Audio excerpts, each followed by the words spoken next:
Hello friends, Radhe Radhe. कैसे आप सब? आप सभी का स्वागत हमारे यूट्यूब चैनल में।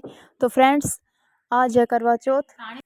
तो हम आपको आज इस वीडियो के माध्यम से करवा चौथ की कथा सुनाने वाले हैं। तो सबसे पहले फ्रेंड्स, हम ले लेंगे करवे के 2 जोड़े, 1 कटोरी अनाज, चाहे आप गेहूं या बाजरा कुछ भी ले सकते हैं, सिंदूर और तांबे के लोटे में जल भर लें। अब हम इस तांबे के लोटे पर स्वास्तिक बना देंगे। करवा चौथ का व्रत प्राय सुहागन महिलाएं अपने पति की दीर्घायु के लिए करती हैं, या फिर जिनका विवाह होने वाला है, जिनकी सगाई हो चुकी है, वो भी इस व्रत को करती हैं। तो फ्रेंड्स, करवा चौथ की कथा को शुरू करने से पहले हम अन्न के कुछ दाने जो भी इस व्रत को सुनती है उनके हथेलियों पर रख देंगे। इसके बाद ही व्रत की कथा सुनना प्रारंभ करेंगे। तो फ्रेंड्स, चलिए स्टार्ट करते हैं। आप कथा सुनते वक्त बीच बीच में हुंकारे भरते रहिएगा, यानी कि हाँ हाँ बोलते रहिएगा, वरना आपको आपकी कथा सुनी का पूरा फल नहीं मिलेगा। तो हुंकारे जरूर भरिएगा। चौथ माता की जय। एक साहूकार था, उसके 7 बेटे और 1 बेटी थी। सातों भाई बहन एक साथ ही खाना खाते थे। एक बार कार्तिक लगा और करवा चौथ का व्रत आया। तब सारे भाई बोले कि आओ बहन खाना खाएं। तब बहन बोली कि भाई आज मैं खाना नहीं खाऊंगी, आज मेरा करवा चौथ का व्रत है। चांद उगने के बाद, अर्घ देने के बाद ही खाना खाऊंगी। भाइयों ने सोचा कि ऐसे तो हमारी बहन भूखी रह जाएगी। भाइयों ने सोच विचार कर एक योजना बनाई। एक भाई ने दिया लिया और एक भाई ने छलनी लेकर दीवार की ओट होकर दिया चास के छलनी ढक दी और आकर कहा कि बहन तेरा चांद उग गया है, देख ले, अर्घ दे दे। बहन अपनी भाभियों को बोली कि आओ भाभी अर्घ दे दें। सारी भाभियां बोली, जी ये तो तुम्हारा चांद उगा है, हमारा चांद तो रात को ही उगेगा। तब उसने अकेले ही चांद को अर्घ दे दिया और भाइयों के साथ जीमने बैठ गई। पहले गस्से में बाल आया, दूसरे गस्से में कंकड़ निकला और तीसरे गस्से के तोड़ते ही ससुराल से बुलावा आ गया और कहा कि बाई का आदमी बहुत बीमार है, जल्दी भेजो। जब माँ ने बहन के पहनने के लिए बक्सा खोला तो सबसे ऊपर सफेद रंग का कपड़ा निकला। तीनों बार सफेद रंग के धोले कपड़े निकले। तब बाई को धोला कपड़ा पहनाकर ससुराल भेज दिया और साथ ही में सोने का एक टका दिया कि इसे पल्ले में बांध लो और बोली रास्ते में जो भी तुम्हें मिले सभी के पैर छूती जाना और जो तुम्हें सुहाग का आशीर्वाद दे उसे ये सोने का टका दे देना और पल्ले की गांठ बांध लेना। बेटी को यह कहकर विदा कर दिया। रास्ते में जो भी मिला उसे पैर छूती गई। सबने यही आशीर्वाद दिया कि सीली हो, सबरी हो, बहुत बहुत भाइयों की बहन हो, अपने भाइयों का सुख देखे। उसमें से किसी ने भी उसे सुहाग भाग का आशीष नहीं दिया। ससुराल में पहुंचते ही छोटी नंद खड़ी मिली। वह उसके पैर छूने लगी। तब छोटी ननंद बोली, सीली हो, सपूती हो, 7 पुत्रों की माँ हो, मेरे भाई का सुख देखो। यह सुनकर उसने तभी 7 गांठ अपने पल्ले में बांध ली और जो सोने का टका था वो अपनी ननंद को दे दिया।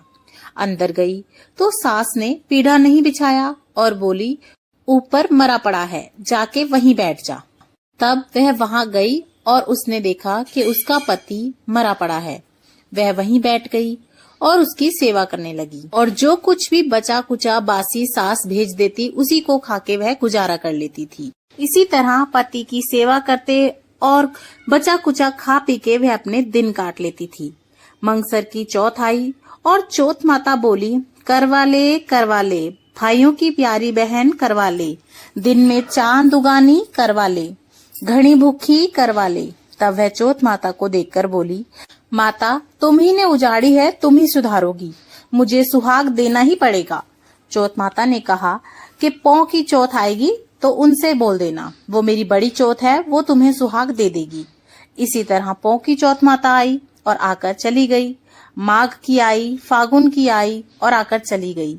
चैत की, बैसाख की, जेठ की, आषाढ़ की, श्रावण की, भादो की, सभी चौथ माता आई और यही जवाब देती गई कि अगली चौथ से कह देना, वही तुम्हें सुहाग देंगी। इसी तरह सारी चौथ निकल गई।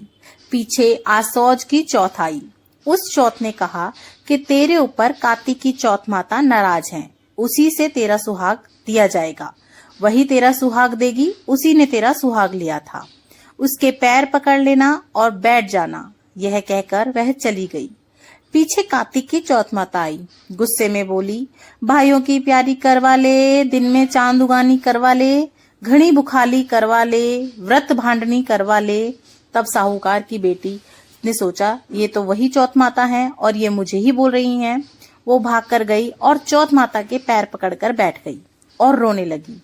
हाथ जोड़कर बोली कि हे चौथ माता, मेरा सुहाग तेरे ही हाथों में है, तुझे देना ही पड़ेगा।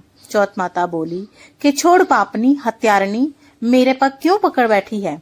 वह बोली कि माता, मेरे से बिगड़ी हो, अब तुम्हें ही मेरा सुहाग देना पड़ेगा। चौथ माता राजी हो गई और आंखों में से काजल निकाला, नाखून में से मेहंदी निकाली और टीके में से रोली निकाली। चिटली उंगली का छींटा दिया। देते ही उसका पति उठकर बैठ खड़ा हो गया और बोला कि बहुत सोया। तब वह बोली, बहुत सोए? तुम क्या सोए? मुझे तो 12 महीने हो गए, तब चौथ माता ने सुहाग दिया है। तब वह बोला कि चौथ माता का उजमन कर। तब वह चौथ माता की कहानी सुनी, करवा मिंसा, खूब चूरमा किया। दोनों पति पत्नी जीम कर चौपड़ खेलने बैठ गए। नीचे से उसकी सास ने रोटी भेजी तो दासी ने आकर कहा कि वे दोनों तो चौपड़ पासा खेल रहे हैं। सास देखकर खुश हो गई और बोली, क्या बात हुई? वह बोली कि मेरे तो चौथ माता आई थी। वह कहकर सास के पैर लग ली और सारी बात उसे बता दी। सास ने ढिंडोरा पिटवा दिया कि पुरुष की लुगाई, बेटे की माँ, भाइयों की बहन, सब कोई करवा चौथ का व्रत करो। 13 चौथ करो, नहीं तो 4 तो करो, और 4 भी ना कर सको तो साल की 2 चौथ तो सब कोई करो। हे चौथ माता, जैसे साहूकार की बेटी को सुहाग दिया वैसे सबको देना, हमें भी देना। कहानी सुनने वालों को, सुनाने वालों को, सभी को सुहाग देना। कहते सुनते हुंकारा भरते सभी परिवार वालों को सुहाग देना। तो इस प्रकार से हमारी करवा चौथ माता की कथा संपूर्ण होती है। और जब भी आप कोई कथा कहते हैं तो साथ में विनायक महाराज की कथा जरूर कहनी होती है, नहीं तो हमारी कथा पूर्ण नहीं मानी जाती। तो चलिए विनायक महाराज की भी कथा कर लेते हैं। विनायक महाराज की कहानी। एक अंधी बुढ़िया थी जिसका एक लड़का और लड़के की बहू थी। वह बहुत गरीब थी।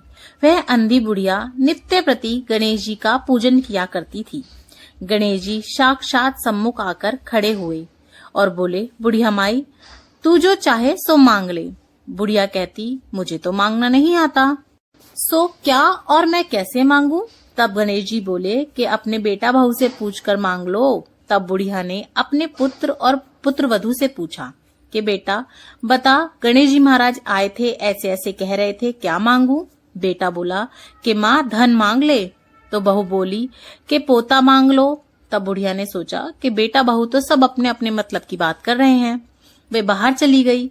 बुढ़िया ने अपनी पड़ोसन से पूछा, उसी को सारी बात बताई। तो पड़ोसन बोली, क्यों तू धन मांगे, क्यों तू पोता मांगे, तू तो अपने नेत्र मांग ले, थोड़ी सी जिंदगी शेष है, सुख से व्यतीत हो जाएगी।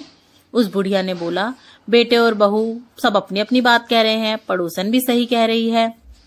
उसने सोचा, क्या मांगू क्या मांगू? कुछ ऐसा मांगू जिससे बेटा बहू भी खुश हो जाए, मेरा भी भला हो जाए।